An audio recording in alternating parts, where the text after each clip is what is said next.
खींचो ना कमानों को न तलवार निकालो, जब तोप मुकाबिल हो तो अखबार निकालो। अकबर इलाहाबादी का यह शेर यूं तो अखबार की ताकत बयान कर रहा है, लेकिन जब यह शेर कहा गया था तब टीवी मीडिया और सोशल मीडिया का इतना फैलाव नहीं था। हर हाथ में मोबाइल नहीं था, सारी दुनिया को 6 इंच के डिब्बे में बंद करने वाला इंटरनेट भी नहीं था। लेकिन तब भी महज अखबार की ताकत इतनी थी कि जालिम के जुल्म का सामना करने के लिए अकबर साहब तोप के सामने अखबार निकालने की बात कर रहे हैं। ऐसी ताकत हुआ करती थी अखबारों की एक समय में। नमस्कार, हमारा नाम निखिल है और आप जनता बोध देख रहे हैं। आपका सोचना सही है कि अचानक मैं अखबार निकालने की बात क्यों कर रहा हूँ। दोस्तों, बात दरअसल अखबार निकालने की नहीं है, बात मीडिया के फ्रीडम की है, मीडिया के लिए घटते स्पेस की है, पत्रकारों पर बढ़ते हमले की है। आज 3 मई है और दुनिया भर में इस दिन को प्रेस के स्वतंत्रता दिवस के रूप में मनाया जाता है। मीडिया के लिए फ्रीडम कितना आवश्यक शर्त है, आज के दिन दुनिया भर में इस बात को सेलिब्रेट किया जाता है, रेखांकित किया जाता है। लेकिन यह विडंबना ही है कि जब दुनिया तकनीकी रूप से अपने पीक पर है, दुनिया की अधिकांश आबादी इंटरनेट की पहुंच में है, ऐसे समय में भी प्रेस के लिए, मीडिया के लिए असली स्वतंत्रता ख्वाब ही है। दुनिया में प्रेस का महत्व तब से है जब जनता द्वारा चुनी हुई सरकार और जनता के प्रति जवाबदेह सरकारों का उदय हुआ। प्रेस की भूमिका उसमें पुल की है, उस ब्रिज की है जो हुक्मरान और रियाया को जोड़ती है।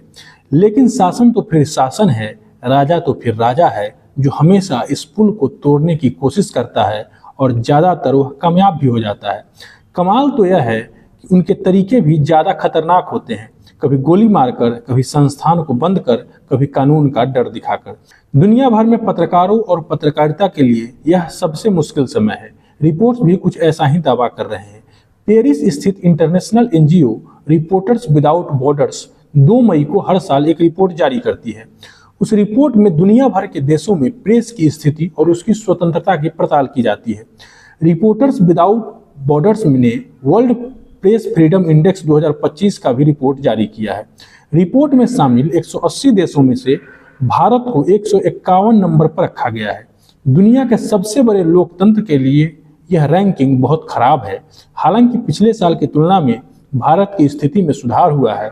भारत पिछले साल 159 नंबर पर था। मीडिया संस्थान और मीडिया के लोग भी इस स्थिति को बदलने के लिए कुछ नहीं कर रहे हैं।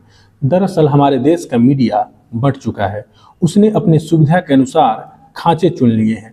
अगर अभी की बात करें तो हमारा टीवी मीडिया सरकार के साथ खड़ा है और सोशल मीडिया के बड़े चेहरे सरकार के विरोध में। जबकि मुद्दा यहाँ साथ में या विरोध में होना नहीं है, बल्कि असल मुद्दा तो सवाल का है। हमारा टीवी मीडिया सुबह शाम मुर्गा लड़ाने में व्यस्त है और सोशल मीडिया के पत्रकार के सवाल का जवाब सरकार देती ही नहीं। हमारे देश में सरकार से सवाल पूछना जैसे प्राचीन काल की बात हो गई हो।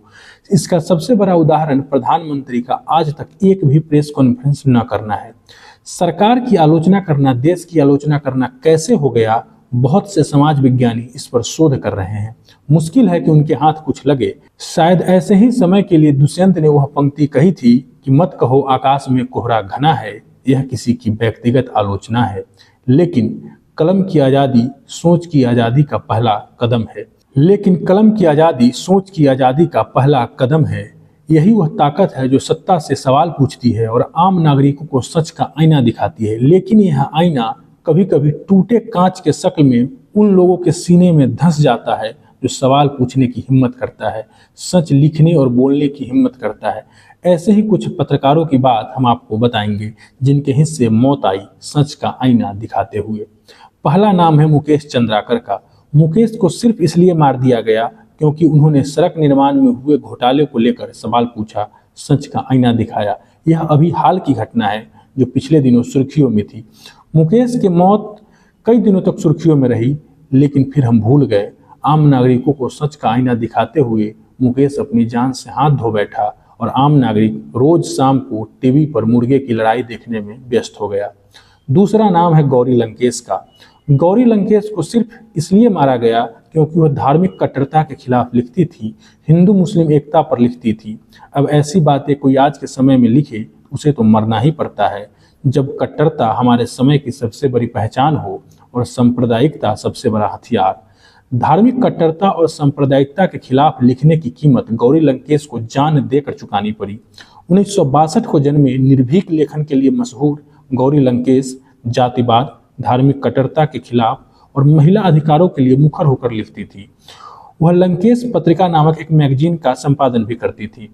अपने लेखन के लिए उन्हें कई बार धमकियां भी मिल चुकी थी। आखिरकार 5 सितंबर 2017 को बेंगलुरु में गौरी लंकेश की हत्या कर दी गई। पत्रकारों की हत्या के मामले में दुनिया भर में सबसे चर्चित और भयावह मामला है अमेरिकी पत्रकार जेम्स फॉली का, जिन्हें आईएस के आतंकियों ने सिर कलम कर दिया था। स्क्रीन पर दिख रही तस्वीर 2014 की है, जब आतंकियों ने अमेरिकी पत्रकार जेम्स फॉली का सिर कलम कर दिया था। फॉली 2012 में सीरिया में गृह युद्ध की रिपोर्टिंग कर रहे थे, तभी उन्हें आईएस के आतंकियों ने अगवा कर लिया। इसके तकरीबन 22 महीने बाद उनकी निर्मम हत्या कर दी गई थी। आतंकियों ने इस घटना का वीडियो बनाकर सोशल मीडिया पर वायरल भी किया था। दरअसल अमेरिकी सरकार ने आईएस यानी इस्लामिक स्टेट के खिलाफ इराक में अभियान चलाया था। अमेरिकी सरकार को इसका जवाब देते हुए आतंकियों ने जेम्स फॉली की जान ले ली थी। चौथा नाम है मोहम्मद बाकिर अली का। ऐसा नहीं है कि हमारे देश के स्वतंत्रता में सिर्फ क्रांतिकारी और नेताओं ने ही जान कुर्बान किया है, बल्कि पत्रकारों ने भी अपने हिस्से की कुर्बानी दी है। आज दुनिया भर में प्रेस स्वतंत्रता का हिमायती बनकर घूम रही ब्रिटिश सरकार भी पत्रकारों को मौत के घाट उतार दिया करती थी। भारत में देश के लिए शहीद होने वाले पहले पत्रकार थे मौलवी बाकिर। आज जिस मुसलमान समुदाय को देश में दूसरे दर्जे के नागरिक के तौर पर साबित करने की कोशिश की जाती है, उनसे भारत के प्रति वफादारी का सबूत मांगा जाता है, उसी के पुरखे ने पत्रकारिता करते हुए देश के लिए जान कुर्बान किया था। 1837 में मौलवी बाकर ने दिल्ली अखबार की शुरुआत की थी।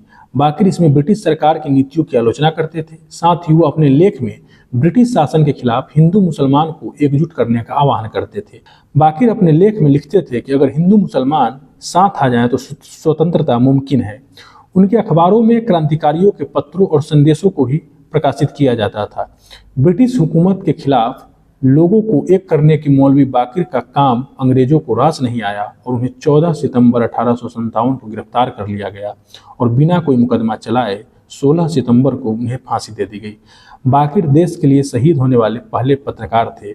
हिंदू मुस्लिम को एक करने और स्वतंत्रता के लिए किए गए उनके प्रयास आज भी याद किए जाते हैं। सत्ता के आंख में आंख डालकर सवाल पूछने वालों के लिए यह दुनिया कभी सुरक्षित नहीं रही।